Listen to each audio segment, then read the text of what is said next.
Well, Best Buy shares are soaring today as the company announces an exit from Europe. The stock is up nearly 7%. Let's bring in Stacey Rudlitz, president of SW Retail Advisors. Boy, if you believe what the investors are saying here, I mean, they're pretty pleased about this exit from Europe. Yes, this is great news. This puts an end to the long-suffering joint venture between Best Buy and Carphone Warehouse that was signed in 2008. And if you remember back to 2008, you couldn't think of a worse time to go into Europe with a partner. So that's over. It's behind us. Now the company can focus on what they need to focus, which is online and execution in the stores. In terms of getting rid of anything, downsizing, becoming leaner and meaner, what do you think is else on the to-do list for Best Buy, Stacey? Sure. Well, you know, there was the analyst bucket list that they were looking for, and certainly this was one of them, to divest Europe. Also on the bucket list is look at China, look at the Canadian operations. Both of them are comping negative here. We could potentially see China divested down the road. The company did say don't read into anything today with the European divestiture.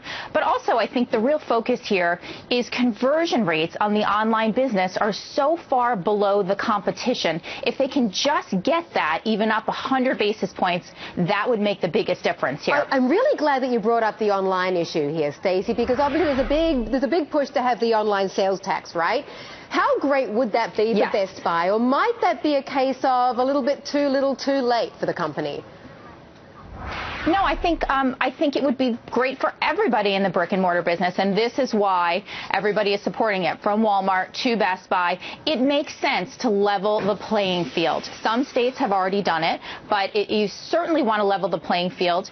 There is still a differential between price points at Amazon and, you know, certainly the competition if you exclude taxes. But now with the price matching programs, that will take away that difference here, so the consumer can go in and feel confident they're getting the best prices. And Best Buy has told us that one of the big obstacles for them is 1/3 of the customers that they survey believe that their prices are higher. So that's a big deal.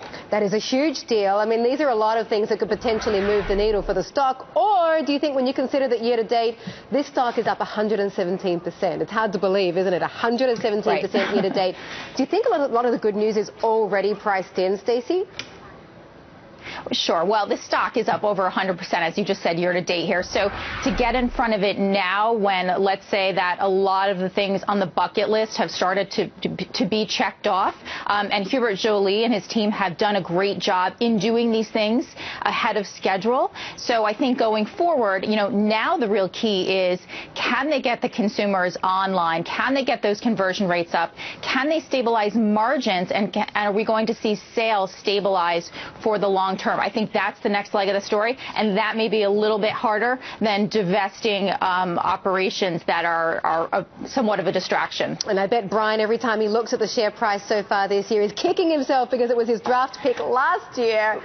Right, if he had just held on. Yeah, thanks a lot for that, Stacey.